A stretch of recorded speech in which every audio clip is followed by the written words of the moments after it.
779 পেজের 15 নম্বর অঙ্ক, এটা থেকে শুরু করি তাহলে। C15।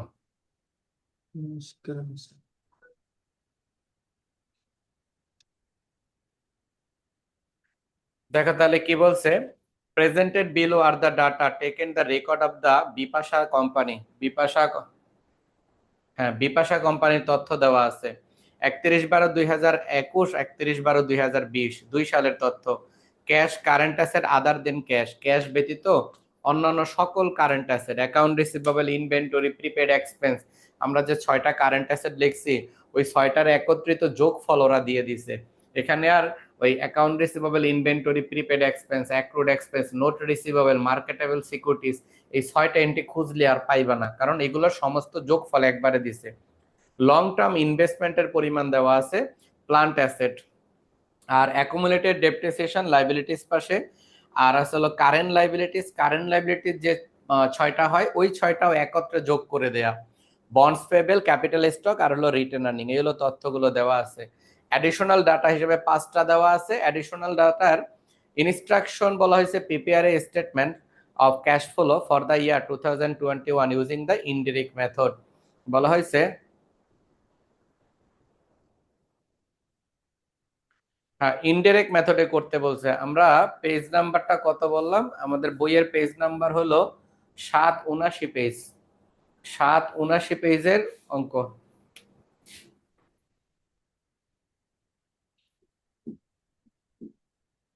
এটা হলো পেজ নাম্বার 779 পেজ।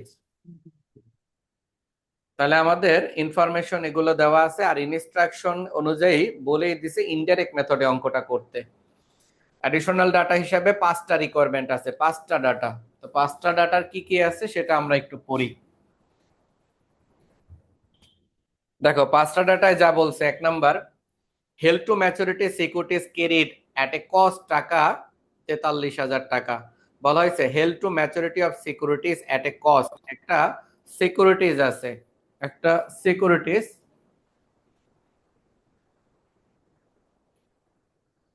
হ্যাঁ সিকিউরিটিজ আছে, যে সিকিউরিটিজের ক্রয় মূল্য ছিল 43,000 টাকা। তার মানে ক্রয় করা হয়েছে 43,000 টাকা ডিসেম্বর 31, 2021, 2021 সাল, 22 সাল, 2020 সালের ডিসেম্বর 31 তারিখে।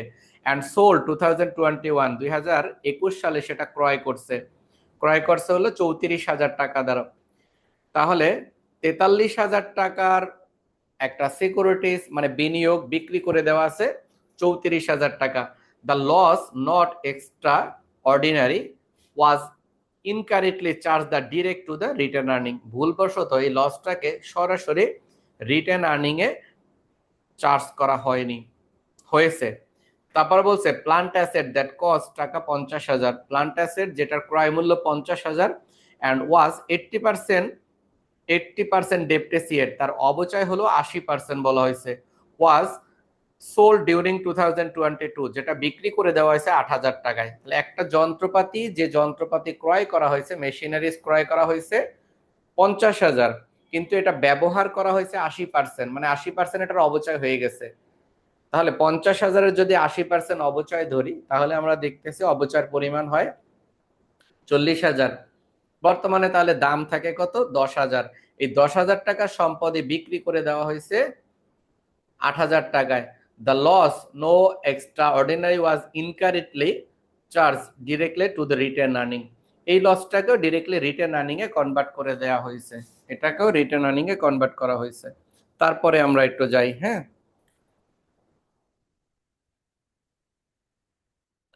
তারপরে দেখো কি বলছে,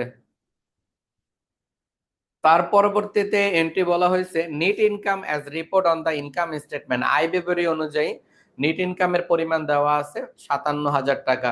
ডিভিডেন্ড পেইড অ্যামাউন্ট টু টাকা 10,000, লভ্যাংশ প্রদান করা হয়েছে 10,000 টাকা।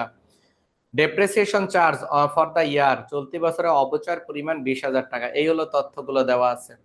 এই অঙ্কটাকে একটু বিশ্লেষণ করে করতে হবে, এই অঙ্কের তথ্যগুলোর মধ্যে কিছু গোলমাল দেওয়া আছে। প্রথম 2টা সমন্বয় যেটা লেখা আছে যে তারা ইনকারেক্টলি, ভুলবশত মানে ভুল ক্রমে তারা 2টা খরচকে, 2টা লসকে তারা সরাসরি ইনকাম স্টেটমেন্টে ট্রান্সফার করে ফেলছে। লসকে যেখানে বিয়োগ করার কথা তারা সেটা যোগ করে ফেলছে। এই একটা ভুল আছে, দুইটা ভুল, এক নাম্বার সমন্বয়, দুইটা সমন্বয়। এই ভুলের ফলে কোম্পানির যে নেট ইনকাম দেয়া আছে 57,000 টাকা, এই 57,000 টাকা ভুল। এই 57,000 টাকা থেকে কারেক্ট নেট ইনকাম বের করে নিতে হবে। এই অঙ্কে আরো একটা বিষয় ইম্পর্টেন্ট, সেটা হলো আমরা জানি সম্পদ বিক্রি করলে সম্পদ কমে যায়, কিন্তু এখানে দেখা যাচ্ছে সম্পদ বিক্রি করার পরে বাড়ছে। কিভাবে বুঝলাম সেটা দেখো। প্লান্ট অ্যাসেট, অ্যাসেট পাশে দেওয়া আছে দেখো। আমরা প্লান্ট অ্যাসেটের অ্যাসেট পাশে খেয়াল করি 2020 সালে ছিল 2,15,000, কিন্তু সমন্বয় দুইয়ে বলা হয়েছে প্লান্ট অ্যাসেট 50,000 টাকা বিক্রি করে দেওয়া হয়েছে। বিক্রি করে দেওয়ার পরে সম্পদ তো কমে যাওয়ার কথা, কিন্তু 2021 সালের দিকে তাকায় দেখো, 2021 সালে সম্পদের পরিমাণ আমাদের দেয়া আছে 3,35,000 টাকা। তার মানে সম্পদ বিক্রি করার পরে কমার কথা, সে কিন্তু বাড়ছে। তাহলে বুঝতে হবে একটা সম্পদ বিক্রি করছে, আবার নতুন করে আরেকটা সম্পদ ক্রয় করছে। তাহলে ক্যাশ ফ্লোতে এই অঙ্কটার খুবই গুরুত্বপূর্ণ। এই অঙ্কটা খুবই গুরুত্বপূর্ণ অঙ্ক, এরকম 4-5টা অঙ্ক আছে, এবং এই অঙ্কটা বোর্ডে মনে হয় পরপর 2বার আসছে। তো একটু মডিফাই করে আসে, কোন কোন এন্ট্রি বাদ দিয়ে একটু কাটছাট করে ছোট বড় করে নিয়ে আসে অঙ্ক আর কি।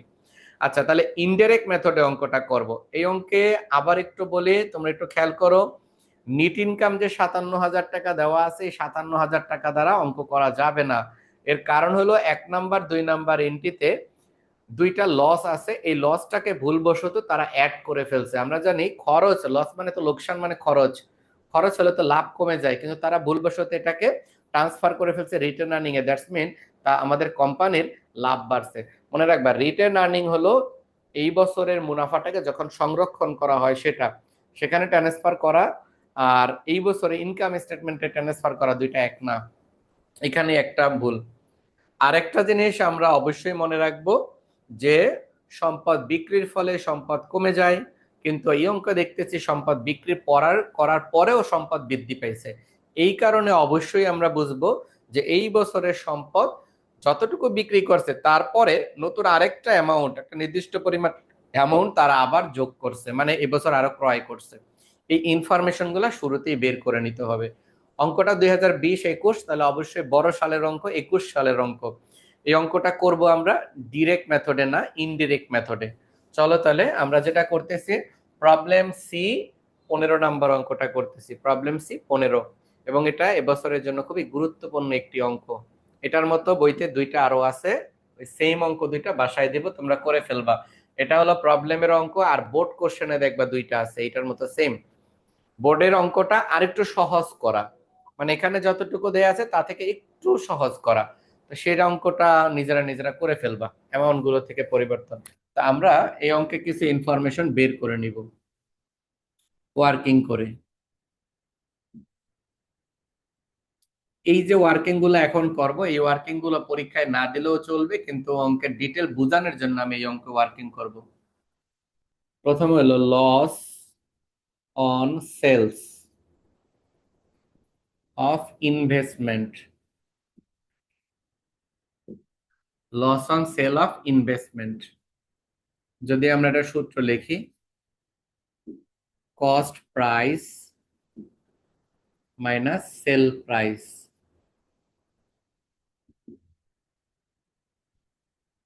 কস্ট প্রাইস বলা হয়েছে 43,000, আর সেল প্রাইস 34,000। প্রশ্নের 1 নাম্বার সমন্বয় বলে দিছে। তাহলে এই অঙ্কে সম্পদ 43,000 টাকা দা যেটা কিনছিলাম সেটা 34,000-এ বিক্রি করে দিছি, তার মানে ক্রয় মূল্য থেকে কম দামে বিক্রি করছি। তাই আমরা এখানে 9,000 টাকা লস দেখব। 2 number, loss on sale of plant asset,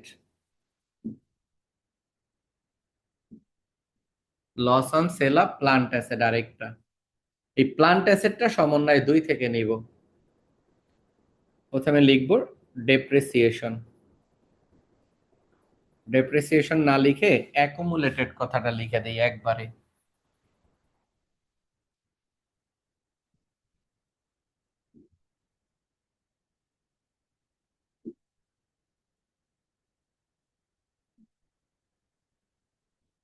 accumulated depreciation. আমরা সমন্বয় 2-তে দেখতেছি যে সম্পদটা আমরা বিক্রি করব, তার অবচয় হয়েছে 80% বলে দিছে। তাহলে 80% ধরলে 40,000 টাকা। এরপরে আমরা দেখব বুক ভ্যালু। বুক ভ্যালুর সূত্র হলো কস্ট থেকে অ্যাকুমুলেটেড ডেপ্রিসিয়েশন বাদ।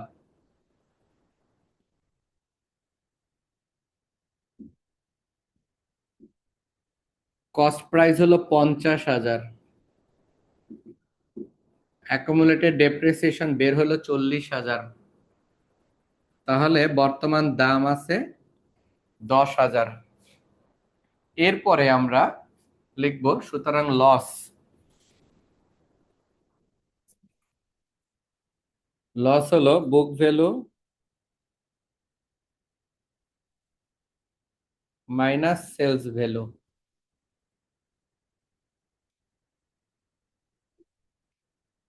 বুক ভ্যালু মাইনাস, আচ্ছা এই সাইড মুছে ওই পাশে লিখে দিই।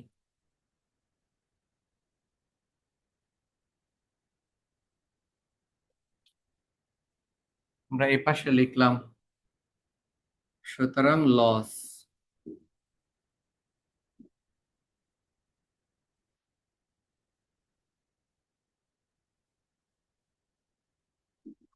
বুক ভ্যালু 10,000, এটা বিক্রি করে দিছি 8,000,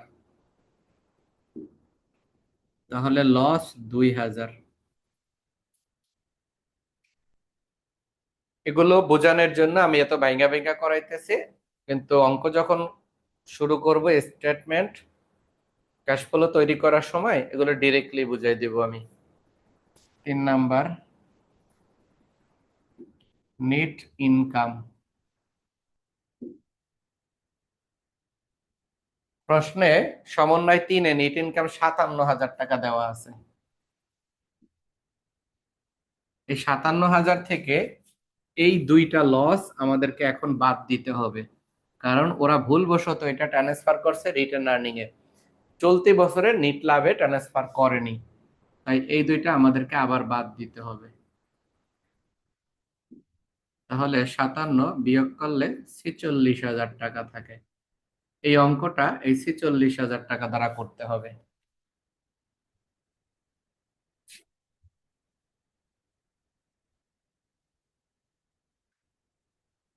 লাস্ট যে বিষয়টা আমরা বের করে নিব, এই যে যা যা বের করতেছে এগুলো অ্যাকচুয়ালি যে বের করতে হবে এমন কোনো কথা নাই, এগুলো সরাসরি অঙ্ক করা যায়।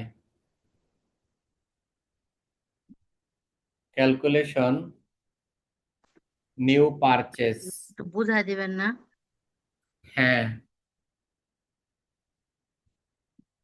Calculation new purchase of plant, হ্যাঁ বুঝাই দেব সবগুলো।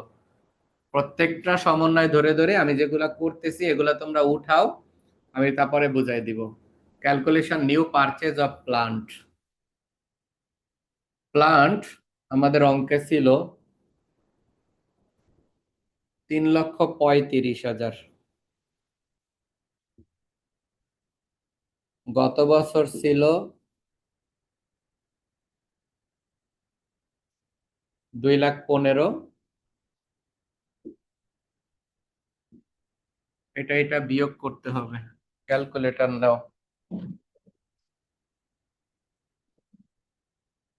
3,15,000 65,000 থাকে।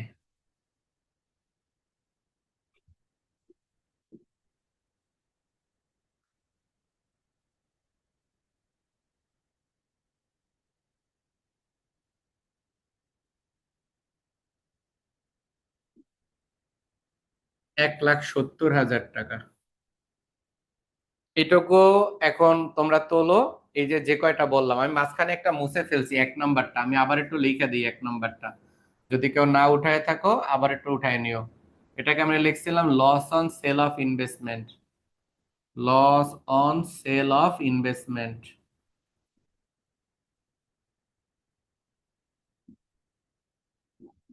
Loss on sale of investment লিখে দিছিলাম 34,000 43,000 মাইনাস 34,000। এটার অ্যান্সার লিখছিলাম 9,000। আচ্ছা, এবার তোমরা এইটুকু ক্যালকুলেশন উঠাও, তারপর বাকিটা করাবো। এইটুকু করছি না, এখন ক্যাশ ফ্লো অবশ্য নিজেরাই পাইরা লাইবা, যে আমি রুলস যেটা লিখে দিছি তোমাদের, ওই রুলস অনুযায়ী যদি তোমরা করে ফেলো দেখবা নিজে নিজেই এখন ক্যাশ ফ্লো করে লাইতারতেছো। এটার জন্য আর ঝামেলা হবে না।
তোলা হয়েছে তোমাদের?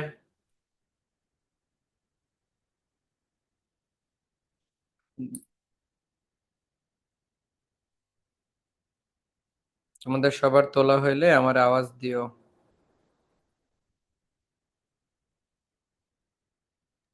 বুঝছি স্যার। তাহলে এই অংশগুলো কেন করলাম এগুলোর ব্যাখ্যা সহ আমি একটু বলি তোমাদের, এই অংশটা একটু বোঝো। তোমরা যারা গ্রুপে আছো তারা রেগুলার ক্লাসে জয়েন করবে। এর আগে তো মনে আছে তোমাদের যে ক্লাস রেগুলারে জয়েন না করছে দেখেই আমি বাদ দিয়ে দিছিলাম। আচ্ছা, তাহলে আমি এই যে চারটা সমন্বয় করলাম এই অঙ্কে, এই চারটা সমন্বয় কেন করলাম, কিভাবে করলাম সে বিষয়টা একবার বুঝাই। অবশ্যই তোমাদের সামনে বই লাগবে, অবশ্যই তোমরা বই থেকে বের করে নাও C15, page number 779, M A কালামের বই। এম এ কালাম কমার্স পাবলিকেশনের নতুন এডিশনের C15 অঙ্ক করতেছি। আচ্ছা, তাহলে এখন এই কাজগুলো কেন করলাম? প্রথমত হলো, এক নাম্বার সমন্বয় বলেই দিছে হেল টু ম্যাচুরিটি, যখন মেয়াদ উত্তীর্ণ হয়েছে। সিকিউরিটিজ মানে শেয়ারের, বিনিয়োগের, আমরা যে পরিমাণ টাকা বিনিয়োগ করছিলাম সেটাকে আমরা বলবো বিক্রয়যোগ্য জামানত। সে বিনিয়োগকৃত জামানত যেটা আমরা ক্রয় করছিলাম বলছে ক্যারিড অ্যাট এ কস্ট টাকা 43,000, 31 ডিসেম্বর 2021, 2020 সালের ডিসেম্বর 31 তারিখে, মানে এই বছরে, আমরা তো অঙ্ক করতেছি 2021 সালের, চলতি বছরের শুরুতে, গত বছরের শেষে আমরা বিনিয়োগ করছিলাম 34,000 টাকা। হ্যাঁ, 43,000 টাকা বিনিয়োগ করছিলাম। ওই বিনিয়োগটা মনে করো শেয়ার বাজারে শেয়ার কিনে রাখছিলাম, এটাই একটা ইনভেস্টমেন্ট। ওই ইনভেস্টমেন্টটার মেয়াদ উত্তীর্ণ হয়ে গেছে 1 বছর পরে। এটা মেয়াদ যখন উত্তীর্ণ হয়ে গেছে তখন আমরা এটা বিক্রি করে দিছি। কখন মেয়াদ উত্তীর্ণ? 2021 সালের। আর বলে দিছে ওয়াজ সোল্ড, যেটা আমরা বিক্রি করছি 1 বছর পরে, কত টাকা? 34,000 টাকায়। এতটুকু বলছে, আর কিছু না বলতো কোনো ঝামেলা ছিল না। তাহলে আমরা দেখলাম, মনে করো এই কলমটা তোমরা কিনছিলা 43,000 43,000 টাকা দিয়ে, 1 বছর রাখছো, তোমাদের আশা ছিল এটার দাম বাড়বে তখন বেচবা, কিন্তু দুর্ভাগ্যবশত এটার দাম কমে গেছে। তো কমছে দেখা তোমরা চিন্তা করলে এটা ধীরে ধীরে দাম খালি কমতেছি কমতেছি।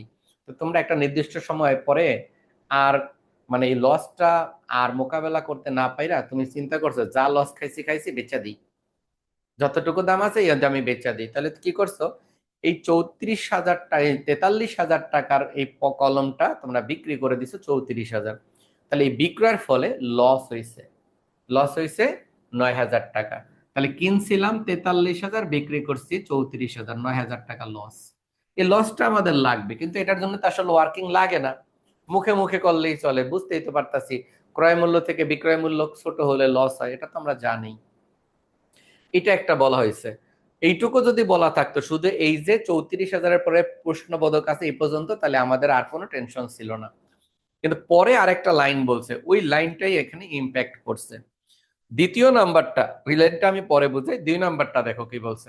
2 নম্বর বলা হয়েছে এরকম, প্লান্ট অ্যাসেট দ্যাট কস্টিং, একটা যন্ত্রপাতি, একটা প্লান্ট, সেটা ক্রয় করছিলাম, একটা মেশিন ক্রয় করছিলাম, ইকুইপমেন্ট, যেটা কিনছিলাম 50,000 টাকা দিয়া। তা একটা সম্পদ কিনি ব্যবহার করার জন্য, তো সম্পদ ব্যবহার করছে, ব্যবহার করতে করতে 80% ডেপ্রিসিয়েট হয়ে গেছে। দ্যাটস মিন এটার 80% সময় যে ব্যবহারের উপযোগিতা, সেই উপযোগিতাটা আমরা গ্রহণ করে ফেলছি, ব্যবহার করে ফেলছি। অ্যান্ড ওয়ার সোল্ড যেটা বিক্রি করে দিচ্ছে ডিউরিং 2022 সালে, 2020 সালে বলা হয়েছে, এটা 2021 সাল হবে। তোমরা একটু কারেকশন করে নিও, 2021 হবে, 2022 লেখা আছে। 2021 সালে এটা বিক্রি করে দিয়েছি 8,000 টাকায়।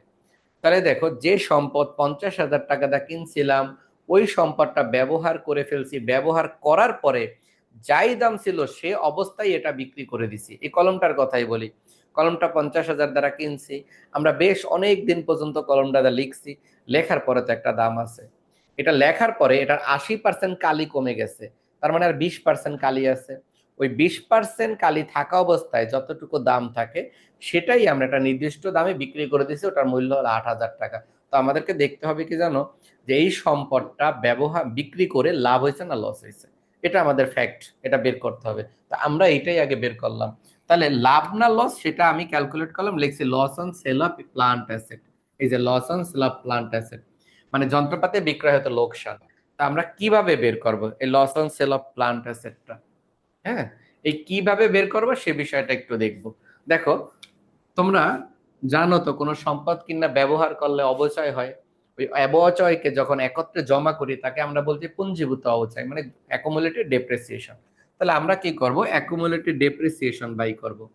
আমাদের প্রশ্নে বলছে আমরা সম্পদটা কিনছিলাম 50,000 টাকা দিয়া, আর এটার অবচয় হয়ে গেছে 80%, তাহলে 50,000-এর 80% অবচয় মানে 40,000। তাহলে বোঝাই যাচ্ছে যে 50,000 টাকার সম্পদ থেকে 40,000 টাকা ক্ষয় হয়ে গেছে। তাহলে আর দাম থাকে কত? আর দাম থাকে হলো 10,000। তাহলে বর্তমান দাম আছে কত? 40। এই 40,000 টাকা দাম কমে গেছে। একটু দাঁড়াও, কে জানি জয়েন করতে চাচ্ছে। 40,000 টাকা দাম কমে গেছে মানে অবচয় হয়ে গেছে, আর আমরা জানি অবচয় হলে সম্পদের দাম হ্রাস পায়। তাহলে আমরা মনে রাখবা, ক্রয় করার পরে ব্যবহার করব, ব্যবহারের পরে অবশিষ্ট যা দাম থাকবে তাকে আমরা বলি বুক ভ্যালু, বহিমূল্য। তাহলে এখানে দেখো বর্তমান দাম কত সেটাকে আমরা বলবো বহিমূল্য। হ্যাঁ, বহিমূল্য বা বর্তমান মূল্য যেটাকে আমরা প্রেজেন্ট ভ্যালু বলি। এই বহিমূল্যটা কত এটা আমরা বাই করব, সেটা কেমনে? ক্রয় মূল্য থেকে অবচয় বাদ।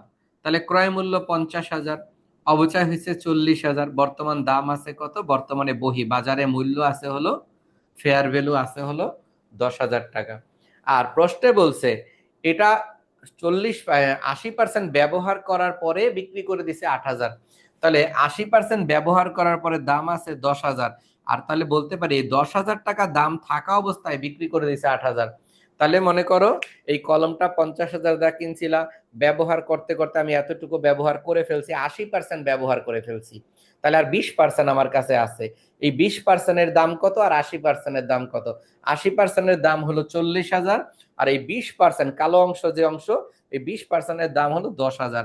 আর এই 10,000 টাকা থাকা অবস্থায় আমি এটা বিক্রি করে দিছি 8,000 টাকায়। তাহলে বিক্রি করে আমি লোকসান গুনছি, কারবারে লোকসান হয়েছে। 10,000 টাকার সম্পদ 8,000-এ বেচা দিছি, লোকসান হয়েছে 2,000 টাকা। 2,000 টাকা লোকসান হয়েছে, এটা বুঝলাম, ঠিক আছে। এখন এই পর্যন্ত হয়েছে, কোনো সমস্যা নাই। কিন্তু তারা একটা কথা বলে দিছে, 1 নম্বর সমন্বয়, 2 নম্বর সমন্বয়, যে তারা নট এক্সট্রা অর্ডিনারি, তারা কি করছে, ওয়াজ ইনকারেক্টলি, তারা ভুলবশত was directly to the return earning, তারা সরাসরি এই ইনফরমেশনকে রিটার্ন আর্নিং এ ট্রান্সফার করে ফেলছে। এটা একটা ভুল। কারণ চলতি বছরে যত ক্ষতি হয়, খরচ হয়, লোকসান হয়, সেটা চলতি বছরের মুনাফা কমায় ফেলে। তাহলে এই বছরের মুনাফা কমানোর কথা ছিল, সেটা এই বছরের মুনাফা না কমাইয়া তারা রিটার্ন আর্নিং এ ট্রান্সফার করে ফেলছে, দেখবেন গত বছরের মুনাফায় ট্রান্সফার করে ফেলছে। এই যে, তাহলে চলতি বছরের মুনাফা, লোকসান হইলে তোমরা তো জানোই যে লাভ মানে যত খরচ হয়, লোকসান হয়, তার লাভ তত কমে। তাহলে এখানে দুইটা খরচ লিপিবদ্ধ ভুল হয়েছে, তাহলে এই দুইটার ফলে লাভ কমে যাবে। তাই আমরা অ্যাকচুয়াল রিটার্ন আর্নিংটা বের করব। রিটার্ন আর্নিং আমাদের অঙ্কে 57,000 দেয়া আছে প্রশ্নে, সমন্বয় নম্বর 3-এ। কিন্তু দুইটা লোকসান হয়েছে, একটা লোকসানের পরিমাণ 9,000, আর একটা লোকসানের পরিমাণ 2,000, তার মানে 11,000 টাকা লোকসান হয়েছে।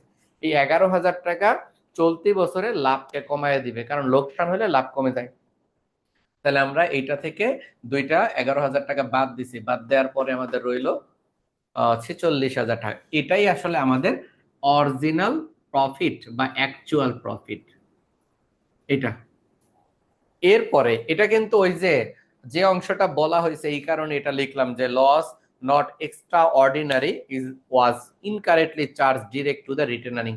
এই সেন্টেন্সটা বলার কারণেই বুঝলাম চলতি বছরের লাভের মধ্যে অন্তর্ভুক্ত করা আছে, তার মানে লোকসানটা বাদ দেওয়া হয়নি। আচ্ছা, এটা একটা গেল। আরেকটা বিষয়, এই যে প্লান্ট অ্যাসেটের যে বিষয়টা নতুন কিনলাম সেটা একটু বুঝতে হবে। এই প্লান্ট অ্যাসেটটা যে কোনো জিনিস কিনলে বাড়ে, বেচলে কমে, তাহলে অবভিয়াসলি বেচলে কমে যাওয়ার কথা ছিল। এক্সাম্পল দেখো, আমি এতটুকু মুছি, এই অংশটা আমি মুছে ফেলি। তোমরা প্লান্ট অ্যাসেট, অ্যাসেট পাশে প্লান্ট অ্যাসেটের দিকে যাও। হ্যাঁ, প্লান্ট অ্যাসেট, অ্যাসেট পাশে দেখো আছে, অ্যাসেট পাশে যে প্লান্ট অ্যাসেট আছে 2020 সালের অ্যামাউন্টটার দিকে খেয়াল করো। 2020 সালের প্লান্ট অ্যাসেটের পরিমাণ 2,15,000 টাকা আছে। প্লান্ট 2,15,000। এখন সমন্বয় একে একটা সম্পদ বিক্রি করে দিছি যেটার দাম ছিল 50,000, তাহলে সোল্ড করে দিছি। সোল্ড করলে তোমরা তো জানোই, সেল করে দিলে, বিক্রি করে দিলে কমে যায়, তাহলে 50,000 কমার কথা ছিল। কইমা 2021 সালে হওয়ার কথা ছিল 1,65,000, এটা 21 সালে হওয়ার কথা ছিল। কিন্তু আমরা যদি 21 সালের দিকে তাকাই তাহলে আমরা দেখতে পাচ্ছি 21 সালে সম্পদটার দাম আছে 3,35,000। তোমরা জানো যে সম্পদ বেচলে কইমা যায়, কইমা 65,000 হবে। যদি 21 সালে 65,000 দেওয়া থাকতো আমাদের কোনো ঝামেলা ছিল না, সম্পদ বিক্রি করছি কমবে, তাই কমাইতে থাকার কথা ছিল। কিন্তু দেখা গেল 21 সালে যে অ্যামাউন্টটা দেওয়া আছে 3,35,000, তাহলে 21 সালে একটা যন্ত্রপাতি বাড়লো কেমনে? তাহলে বোঝা গেল 50,000 টাকা দামের একটা সম্পদ বেচা নতুন করে আরেকটা সম্পদ কারবারে লই আইছি কিনা। তাহলে যেটা বিক্রি করছি সেটা মাইনাস করব, যেটা কিনছি সেটাকে অ্যাড করব। তাহলে এই 65,000-এর সাথে একটা নতুন সম্পদ, নিউ, হ্যাঁ, নিউ অ্যাসেট যোগ কইরাই হইছে এই অ্যামাউন্টটা। তাহলে আমরা কি করলাম, নতুন প্লান্ট অ্যাসেট ক্রয় করছে সেটা বের করে নিলাম। বছরের শেষে দাম আছে এত, কিনার পরে দাম থাকে এত, হ্যাঁ, বিক্রি করার পরে দাম থাকে এত। তাহলে আমার বছর শেষে আছে হলো 3,35,000। 2,15,000 থেকে 50,000 টাকা দামের মেশিন বেচা দিছি, তাহলে বেচার পরে আমার কাছে দাম আছে হলো 1,65,000। এই 1,65,000 থাকার কথা ছিল 2021 সালে, কিন্তু এই 2021 সালে এই ভদ্রলোক বাড়তে বাড়তে হয়েছে 3,35,000। তাহলে বাড়লো কত? এই যে বর্ধিত অংশটা, এই বর্ধিত অংশটা 1,70,000, এটা আমরা নতুন করে কিনছি। কারণ কোনো সম্পদ না কিনলে কোনোদিন সম্পদের ভ্যালু বৃদ্ধি পায় না, মনে রাখবা। সম্পদ কিনলেই বহিমূল্য বৃদ্ধি পায়। ফেয়ার ভ্যালু, বাজার মূল্য বাড়তে পারে, যেটাকে আমরা মার্কেট ভ্যালু বলি, সেটা বাড়তে পারে, কিন্তু বহিমূল্য কখনো বৃদ্ধি পাইতে পারে না, এটা অবশ্যই মনে রাখবা। বহিমূল্য কখনোই বৃদ্ধি পায় না, কিন্তু মার্কেট ভ্যালু বাড়তে কমতে পারে। আমি কলম কিনছি 50 টাকা দিয়া, এটার দাম কোনো কারণে বাইরে 60 টাকা হতেই পারে, কিন্তু আমি যে কিনছি 50, সে 50 85, এটা কোনোদিন বাড়তে পারে না। এটা যদি বাড়তে হয় তাহলে বুঝতে হবে আমি আর নতুন করে কলম কিনছি। তার এইটুকু আমাদের বের করতে হয়েছিল। তাহলে এই হলো ইনফরমেশন গুলো যেটা আমরা তাহলে বের করে প্রশ্নতে নিলাম। কি যে আপনার যে দামটা বাড়ছে মার্কেট ভ্যালু সেটা দেওয়া আছে? হ্যাঁ, হ্যাঁ, হ্যাঁ। তাহলে না, আমরা মার্কেট ভ্যালু না, তো অলওয়েজ বুক ভ্যালু দেওয়া আছে, book value. Book value market থেকে, ভ্যালু তো কখনো থাকবে না, মার্কেট ভ্যালু তো কখনো কাজ হবে না। আচ্ছা বুক ভ্যালু থেকে আমরা মানে ক্যালকুলেশন করে কিনা মূল্যতে নিয়ে আসলাম। হ্যাঁ, ক্রয় মূল্যটা নতুন করে কত কিনলাম, নতুন করে কত কিনলাম সেটা আমরা বের করে নিলাম। কারণ আমাদের জেনারেল নলেজে তো বলে কোনো কিছু বিক্রি করলে কমে যাওয়ার কথা, কিন্তু না কমে তো বাড়ছে, তাই না? 20 সাল আর 21 সাল বেস করে তো আমরা দেখতেছি আমাদের সম্পদের দাম বৃদ্ধি পাইছে। আবার সমন্বয় দুইয়ে কিন্তু বলছে প্লান্ট অ্যাসেট কিন্তু বেচছে, বিক্রি করলে তো কমার জায়গায় উল্টো বৃদ্ধি পাইছে। এই কারণে আমাদের এটা করতে হবে। চলো তাহলে আমরা কাজ করি, স্টেটমেন্টটা করে ফেলি যেটা আমাদের চাইছে। আমি কিন্তু আজকে থেকে আর ডিটেল কিছু লিখবো না, একদম শর্ট শর্ট করে লিখবো। ক্যাশ ফ্লো স্টেটমেন্ট করতেছি। ক্যাশ ফ্লো স্টেটমেন্ট, হ্যাঁ। নতুন যে জয়েন করছো তুমি একটু রুলস গুলো ওদের কাছ থেকে তুলে নিও, গ্রুপে দেওয়া আছে দেখবা, গ্রুপে দেওয়া আছে, রুলস গুলো তুলে নিও। রেকর্ডিং ক্লাস দেখে আমি বুঝিনি স্যার, আমার একটু লেট হয়ে যায় সমস্যার কারণে। সমস্যা নাই, এটা একটু দেখে নিও তাহলেই পারবা। আর ওই রুলস গুলো একটু ই করো, হ্যাঁ। ইনশাল্লাহ স্যার, কিন্তু স্যার প্রশ্নটা পাচ্ছি না, প্রশ্নটা আমাদের বইয়ে কোন পেজে একটু বললে ভালো হতো। তুমি কি নতুন বই কিনছো? জি জি জি, আমি কমার্স পাবলিকেশনে আমার কাছে নতুন বই। এই যে 779 পেজ, প্রবলেম C15। স্যার আমি তো স্যার পুরাতন বই কিনছি, পুরাতন বইতে কি স্যার এগুলো পাওয়া যাবো? কিছু অঙ্ক পাওয়া যাবে, কিছু অঙ্ক পাওয়া যাবে না, সব অঙ্ক তো আর ঘুরায় না, কিছু কিছু মিল থাকে, আচ্ছা পাওয়া স্যার। যাওয়ার কথা। পাইছো? এটা পাও না এই অঙ্কটা? অবশ্য আমি গ্রুপে দিয়ে দিছি অঙ্কটা। 779 পেজ, 779 পেজে অঙ্কটা, হ্যাঁ। এই যে এই গ্রুপে অঙ্কটা আছে আছে স্যার, গ্রুপ থেকে দেখে নিচ্ছি। তোমাদের বইতে, অবশ্যই আছে, পুরান বই হোক, 10 বছর আগের পুরান বই হলেও অঙ্কটা আছে।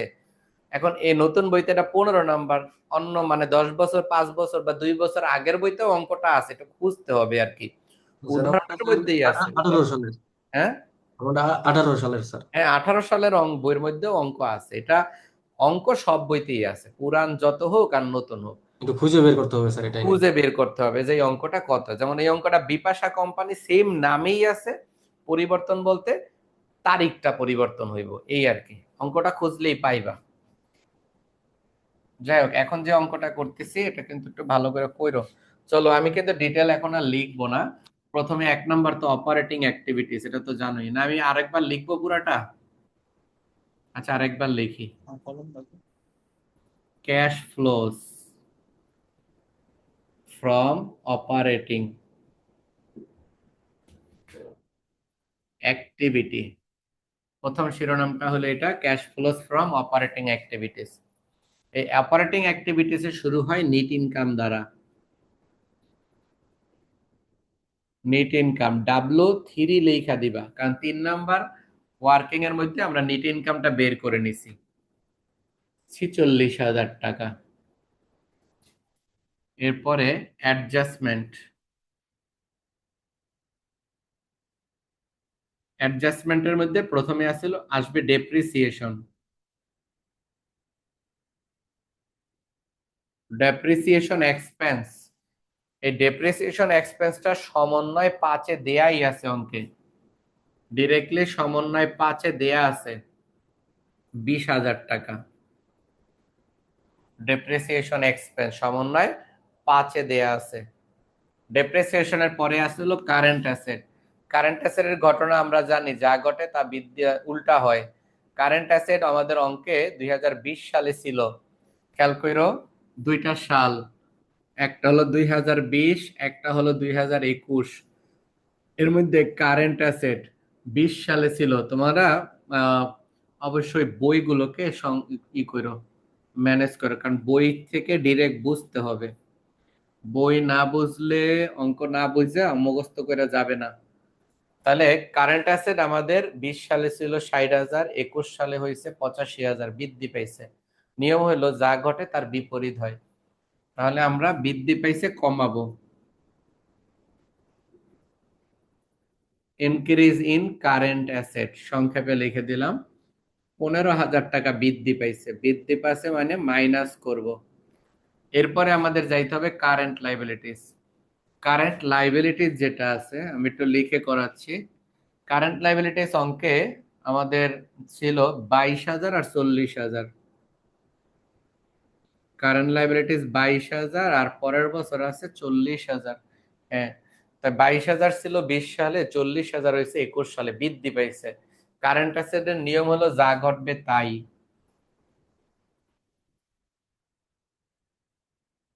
Increase in current liabilities. এই কারেন্ট লাইবিলিটিস আমাদের বৃদ্ধি পাইছে 18,000 টাকা, তাহলে আমরা বাড়াবো। তাহলে আমরা কয়টা এন্ট্রি করলাম? একটা হলো নেট ইনকাম, এটা আমরা ট্রান্সফার করলাম, তারপরে ডেপ্রিসিয়েশন লিখলাম, কারেন্ট অ্যাসেট লিখলাম, লাইবিলিটিস লিখলাম। এরপরে আমরা যেটা শিখব সেটা হলো কোনো সম্পদ বিক্রি করে লাভ লস। এটা আমরা ওয়ার্কিং 1 এবং 2 এ করছি। লিখব loss on sales of investment, এটা আমাদের 9000 হয়েছিল। আবার loss on sale of plant asset,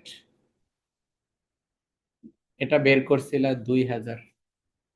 এখন আমাদের কাজ হইলো এই পাঁচটা যোগ বিয়োগ করা, এই অংশটা যোগ বিয়োগ করা।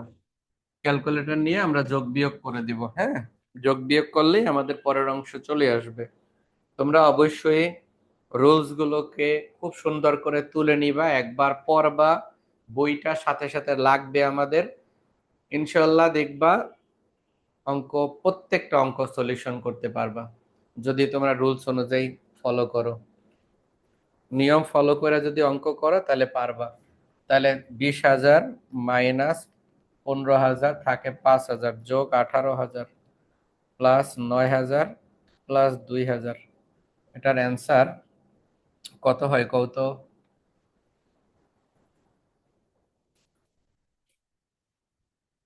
ক্যালকুলেট করে ফেলো।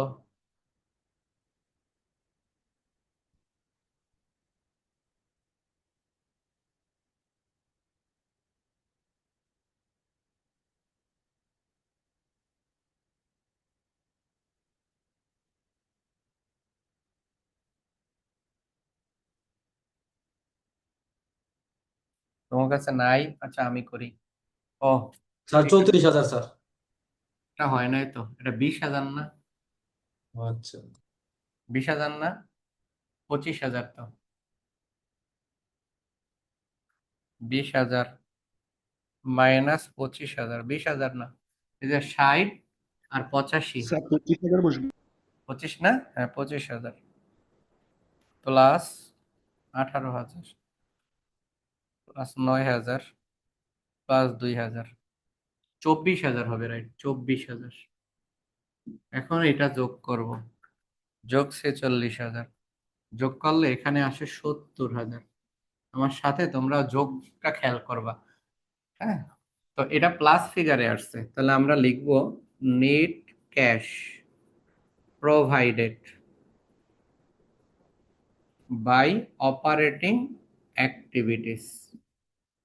Net cash provided by operating activities. তোমরা, আমি তোমাদেরকে বলি, তোমরা শুধু এতটুকুই করো যে রুলসটা আজকে সবাই যারা যারা লিখো নাই, রুলসটা আগে লিখো, লিখে রুলসটা একবার দেখবা। কারেন্ট অ্যাসেট, কারেন্ট লাইবিলিটিস, পাঁচটা পাঁচটা 10টা কারেন্ট অ্যাসেট লাইবিলিটিস, এই কটা মুখস্থ করে নাও, একদম ঠুকস্থ। রুলসটা নোট করো। আর যে বইটা থেকে আমি অঙ্ক করাই, বইটা তোমরা সংগ্রহ করো। প্রত্যেকদিন অঙ্ক দিয়ে আমি অঙ্ক করাই দেবো। এই চ্যাপ্টারে 14, একদম 4 আর 10, মানে পার্ট বি তে একটা 4-এর জন্য আসবো, আর সি তে একটা 10-এর জন্য, এই 14 নাম্বার। আমি শিওর তোমরা 14তে 14 পাইবা। কেমনে পাওয়াইতে হয় ওইটা আমি দেখবো। আচ্ছা, এই অ্যান্সারটা প্লাসে আসছে, হ্যাঁ, প্লাসে আসছে দেখে এটার নাম লিখছি প্রোভাইডেড। যদি অ্যান্সারটা মাইনাসে আসতো তাহলে লিখতাম ইউজড। প্লাসে আসলে প্রোভাইডেড, মাইনাসে আসলে ইউজড। আচ্ছা, এতটুকু হইল। 2 নাম্বার টার্মস লিখবো, cash flows from investing activities. Cash flows from investing activities, এগুলা পড়লে আবার আমার মতো এরকম ব্র্যাকেট দিও না, আমি বোঝানোর জন্য দেই। বিনিয়োগ কার্যক্রম হতে নগদ আন্তঃপ্রবাহ, এইখানে 7 প্রকৃতির এন্ট্রি বসে, 7 প্রকৃতির, মনে রাখো। এই যে অপারেটিং অ্যাক্টিভিটিস এর আন্ডারে 7 শ্রেণীর এন্ট্রি বসে। ইনভেস্টিং অ্যাক্টিভিটিস, এই যে বিনিয়োগ কার্যক্রম, এইটার আন্ডারে 2 প্রকৃতির এন্ট্রি বসে। কখনো বাড়তে পারে না, কমতে পারে, বাড়তে পারে না। এই রুলসে যতটুকু লিখছি তার বাহিরে কখনো আসবে না। Cash flows from investing activities, এখানে বসবে সম্পদ ক্রয়, সম্পদ বিক্রয়। এই সম্পদ ক্রয়, সম্পদ বিক্রয় সব সময় সমন্বয় খুঁজবা। যদি সমন্বয় খুঁজে পাও ওইখানেই খুশি, যদি সমন্বয় খুঁজে না পাও তাহলেই তোমরা রেও মিলে যাইবা, এছাড়া রেও মিলে যাইবা না। চলো সমন্বয় খুঁজি। 1 নাম্বার সমন্বয়, দেখো লেখাই আছে held to maturity of securities. Securities মানে জামানত, জামানত হলো বিনিয়োগ, বিনিয়োগ বিক্রি করে দিছ 34,000, 43,000 টাকার সম্পদ 34,000-এ বিক্রি করছো। তুমি বিক্রি করলে টাকা আসে এটা জানো, তাহলে আমরা লিখবো sale of investment.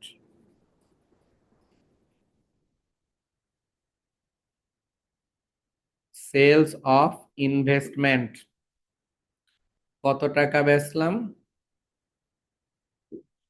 Sell of investment 34,000 টাকা বিক্রি করছি, বিক্রি করলে টাকা আসে তাই যোগ। এটা 1 নাম্বার সমন্বয় ছিল। হ্যাঁ, সমন্বয় একে ছিল, বোঝার জন্য আমরা একমই করি, একে ছিল। তারপরে 2 নাম্বার সমন্বয় sale of plant asset.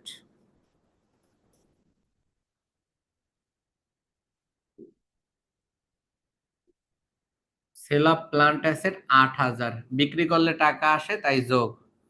3 number লিখবো পারচেজ অফ প্লান্ট অ্যাসেট।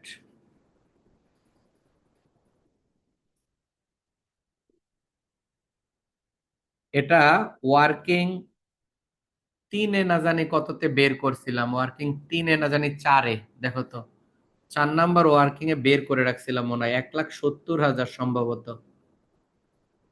ক্রয় করলে টাকা চলে যায়, জি ক্রয় স্যার। করলে টাকা চলে যায় তাই বিয়োগ। হ্যাঁ, 4 নাম্বারে করছিলাম। তাহলে চলো এটার অ্যান্সার, এখানে আর কিছু আসতে পারে না। তাহলে 34,000 প্লাস 8,000 মাইনাস 1,70,000, এটা করার পরে এখানে অ্যান্সার আসে 1,28,000। আমার সাথে ক্যালকুলেশন করে, আমি কিন্তু এই যে বিয়োগ ভুল করে লিখছিলাম।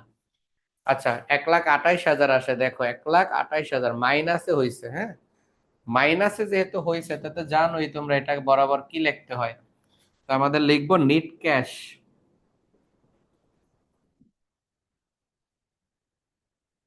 ইউজড, এখানে কিন্তু অবশ্যই ইউজড কথাটা লিখতে হবে, by investing activities. Net cash used by investing activities. পরের অংশ আমরা ওই পাশে যাব।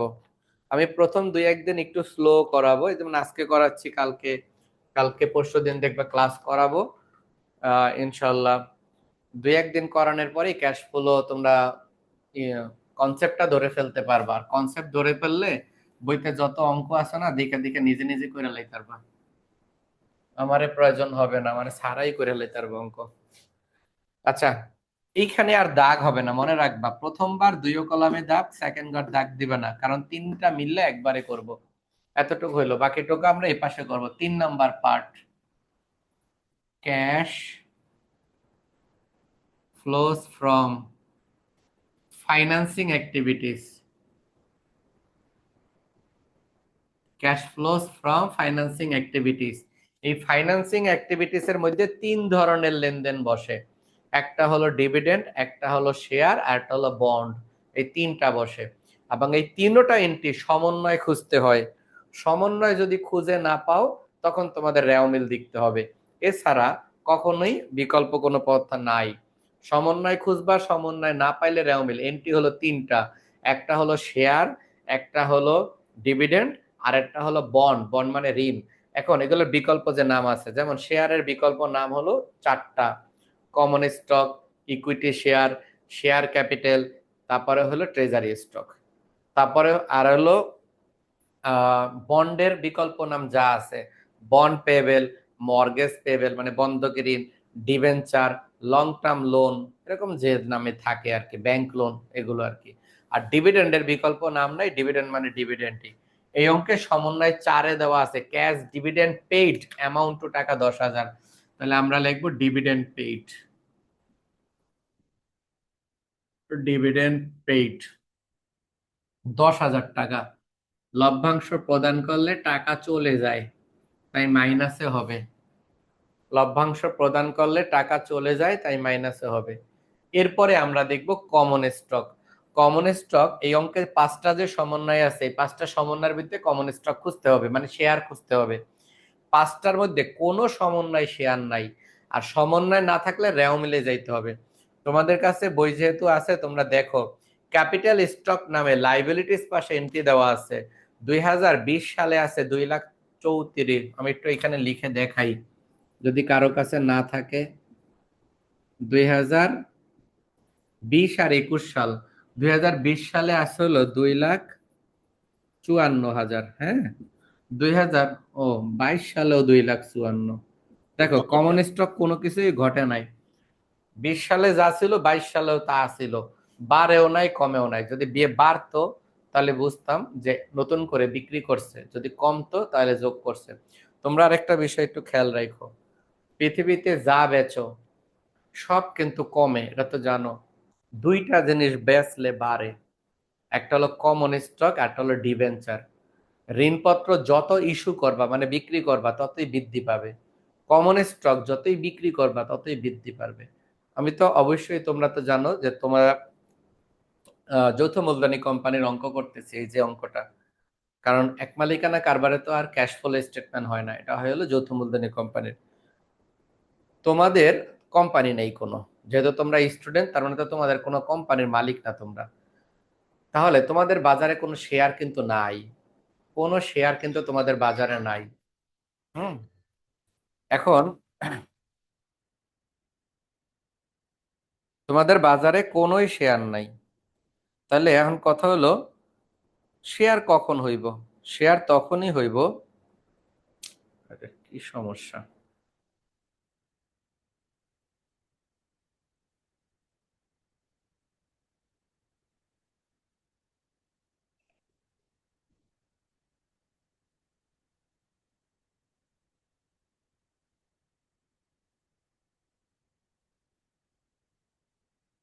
একটু অপেক্ষা করো তোমরা। মোবাইলের কি হইলো? শেয়ার কখন হবে? মনে করো তোমরা, মনে করো XYZ নামক একটা প্রতিষ্ঠান তৈরি করলা, এই প্রতিষ্ঠানের মূলধন সংগ্রহ করতে হবে। তো তোমরা কি করলা, বাজারে শেয়ার বিক্রি শুরু করলা, তখনই তোমাদের শেয়ার হবে। তার মানে কোম্পানি যত শেয়ার বিক্রি করবে ততই শেয়ার বাড়বে। এই অঙ্কে আমরা কমন স্টক শেয়ার নিয়ে একদিন আমি আলোচনা করব না, একটা বিস্তারিত share, stock dividend, treasury stock, এগুলো নিয়ে একটা ক্লাসে আলোচনা করব না। তাহলে আমরা 20 সালে যা শেয়ার মূলধন আছে 21 সালেও তাই আছে, কোনো কিছু বাড়েও নাই কমেও নাই, তাই এটার কোনো কাজ হবে না। এখন আমি শেয়ার ক্যাপিটাল ছাড়া বন্ডস পেয়েবল, এই অঙ্কে বন্ডস পেয়েবল দেখো, বন্ডস পেয়েবল 20 সালে শূন্য, আর 21 সালে আছে 35,000, 75,000। তাহলে বন্ডস পেয়েবল বৃদ্ধি পাইছে, তার মানে বিক্রি করছি, বন্ড বিক্রি করছি। যদি আমরা বন্ড বিক্রি করি তাহলে মনে রাখবা বন্ড বৃদ্ধি পায়, বিক্রি করলে টাকা আসে। তাহলে আমরা এখানে লিখবো issue of bond payable, issue of bond payable.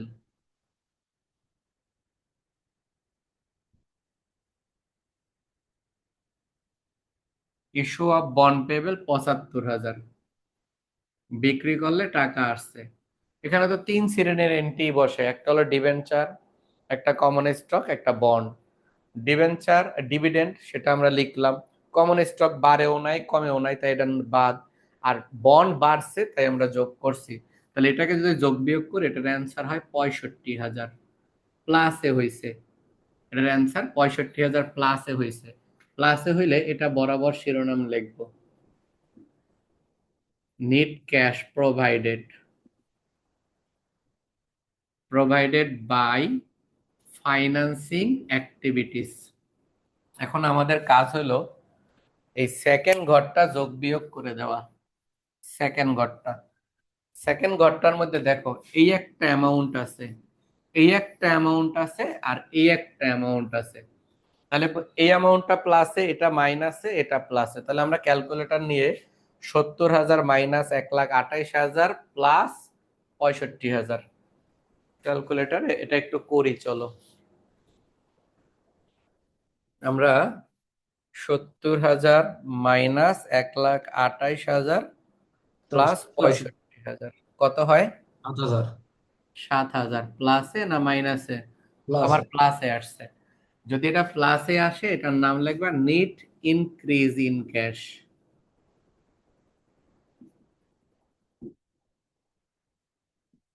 এটার নাম নিট ইনক্রিজ ইন ক্যাশ, এর সাথে যোগ বিগিনিং ক্যাশ। বিগিনিং ক্যাশ মনে রাখবা ছোট সালের দেয়া থাকবে, অবশ্যই 2020 সালে ক্যাশ দেওয়া আছে আমাদের, দেখো বিগিনিং ক্যাশ 8,000 পাইছো। এটা যোগ করলে এটার নাম হবে ইন্ডিং ক্যাশ, অর্থাৎ ইন্ডিং ব্যালেন্সের সাথে আমাদের মিলতে হবে। 2021 সালে যে টাকাটা দেয়া আছে সেটার সাথে মিলতে হবে। দেখো 2021 সালে অবভিয়াসলি 15,000 দেওয়া আছে, এই অ্যান্সারটা মিলতে স্যার হবে। বিগিনিং ক্যাশটা কই দেওয়া আছে?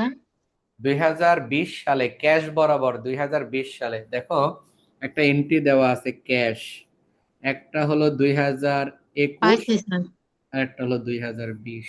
স্যার 21 সালে 15,000 আছে স্যার। হ্যাঁ 21 সালে 15,000 আর 20 সালে আর স্যার 20 8,000। সালে আছে 7,000। 8,000 স্যার। 8,000, রাইট। এই দুইটার ডিফারেন্স কত? 7,000 না? জি স্যার। এই 7,000টাই হলো এই অঙ্কের অ্যান্সার। তোমাদের সবার যদি সেম মানে ইয়ের বই না থাকে তাহলে কিন্তু একটু সমস্যা হবে। যদি তোমরা মানে তাহলে খুঁজে বের করতে হবে আগে, প্রথম কথা। আর একটা পারো যে আমি এই চ্যাপ্টার ওয়াইজ তোমাদেরকে শীটের পিডিএফ দিয়ে দিতে পারি, আমার কোচিং এর যে শীটের পিডিএফ আছে পিডিএফ দিয়ে দিতে পারি, পিডিএফটা তোমরা প্রিন্ট করে নিতে পারো, জি তারপর আমি স্যার, ওইখান ভালো থেকে হয় অঙ্ক স্যার। করে দিতে পারি। যদি এভাবেও করতে চাও করো, সমস্যা নাই। পিডিএফটা দিয়ে দেন স্যার, প্রিন্ট করে নিব। যদি এভাবেও, হ্যাঁ ঠিক আছে করতে পারো। ওইখানে প্রয়োজনে আমি পিডিএফ এর সাথে বইয়ের কত নাম্বার অঙ্ক সেটাও তাহলে লিখে দিব, তাহলে দুইটা এক কাজে হয়ে যাব। হ্যাঁ আচ্ছা যাই হোক, আমাদের আজকে যে অঙ্কটা করলাম, আজকের অঙ্কে কয়েকটা বিষয় কিন্তু আমরা শিখলাম। হ্যাঁ এই অঙ্কটার মতো বেশ কয়েকটা অঙ্ক আছে, এটা তোমরা বোর্ড কোশ্চেন ফলো করো। এই অঙ্কটারে কাইটটা সিরা বোর্ডে দিছে, এটা হলো মূল অঙ্ক, এটাকে কোনো সমন্বয় কমাইয়া বাড়াইয়া বোর্ডে দিছে। কি কি কারণে এই অঙ্কটার কোন কোন ইনফরমেশনের জন্য কি কি করলাম এটা আমাদেরকে জানতে হইব, মুখস্থ করা যাবে না। আর যে স্ট্রাকচারটা আমি দিছি সেটা তো তোমাদেরকে অবশ্যই মনে রাখতে হবে। এই অঙ্কের যে কি পয়েন্টগুলো ছিল সেটা আমি আর একবার বলি। এই অঙ্কের 1 নাম্বার এন্ট্রিতে লেখা ছিল একটা বিনিয়োগ বিক্রি করছি কম দামে, কিনছিলাম 43,000, বিক্রি করছি 34,000, 9,000 টাকা কমে। যদি এতটুকু বলতো আমাদের কোনো ইম্প্যাক্ট ছিল না, ডিরেক্ট আমরা এইখানে না 9,000 বসাই দিতাম, অঙ্ক শেষ, আর আর কোনো ঝামেলা ছিল না। 2 নম্বরে বলছিল একটা যন্ত্রপাতি, যে মেশিনটা তো মনে করো একটা ল্যাপটপ তুমি কিনছো 50,000 দিয়া, এটা বেশ অনেকদিন ব্যবহার করছো, এমন ভাবে ব্যবহার করছে যেটা 80% মইরা গেছে। 80% মারা যাওয়া মানে 80% অবচয় হয়ে গেছে। তাহলে 50,000-এর 80% ধরলে 40,000, তার মানে ল্যাপটপের দাম 40,000 কমে গেছে, এটা অবচয়। তাহলে ল্যাপটপের দাম আছে কত? ল্যাপটপটার দাম আছে 10,000। তুমি যে মোবাইলটা ব্যবহার করো, মোবাইলটা তুমি কিনছো হলো 50,000 টাকা দিয়ে, এমন ভাবে ব্যবহার করছো বর্তমানে যদি কাউরে দেখাও এটার দাম কম, তোমার তোমার কাছেই মনে হচ্ছে যে এটার দাম এখন 10,000 আছে, আমি যেমনি ব্যবহার করছি। ওই 10,000 টাকার সম্পদটাই তুমি 8,000-এ বিক্রি করে দিছো 2,000 টাকা লসে। এতটুকুই যদি বলা থাকতো তাহলে আমরা কি করতাম, এই লসটা loss on sale of plant asset লিখে এখানে বসাইতাম। এই দুইটা এন্ট্রি এই নিট প্রফিটের ভিতরে কোনো ইম্প্যাক্ট পড়তো না, যদি শুধু এতটুকু বলা থাকতো। কিন্তু এই সমন্বয়ের লেনজার দিকে শেষের দিকে এক কথা বলে দিছে, the loss not extraordinary was correctly change incorrectly, ভুলবশতে যে directly charge to return earning. এই কথাটা বলার কারণে যে আমাদের চলতি বছরের লাভকে বাড়ায় দিছে, তাই প্রকৃত লাভ কত এটা আমাদেরকে জানাইতে হবে। তাহলে প্রকৃত লাভের জন্য বিয়োগ করে আমরা প্রকৃত লাভ বের করে নিছি, এটা ওয়ার্কিং 3-এ।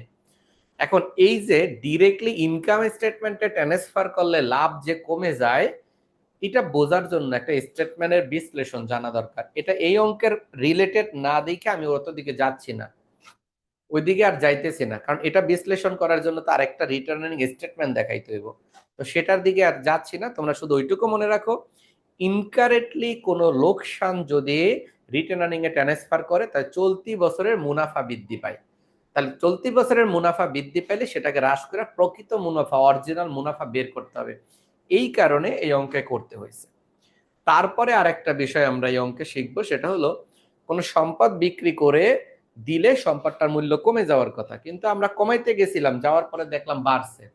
1,02,15,000 টাকার একটা ল্যাপটপ ছিল, মনে করো একটা মেশিন ছিল, যেটা থেকে 50,000 বেচা দিছি, তাহলে কইমা 65,000 হওয়ার কথা, কিন্তু দেখা গেল কমার পরিবর্তে পরের বছর আরো বাড়ছে। তাহলে কমার পরে বাড়ার কথা, তাহলে একবার কমছে, ওই কম থেকে আবার বাড়ছে। তাহলে কইমা হয়েছে 65, 65 থেকে ফালদা আবার হয়েছে 3,35,000। তাহলে এই যে 65 থেকে 35 হয়েছে, এই 1,70,000 নতুন করে আমরা ক্রয় করছি। এই অঙ্কের ইনফরমেশন এটুকুই ছিল।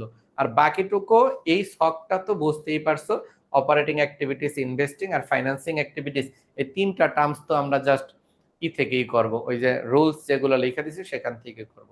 এটা এইটুকুই। এটার মতো সিমিলার অঙ্ক আছে, আমি এটার মতো সিমিলার অঙ্ক তোমাদের গ্রুপে দিয়ে দিতেছি।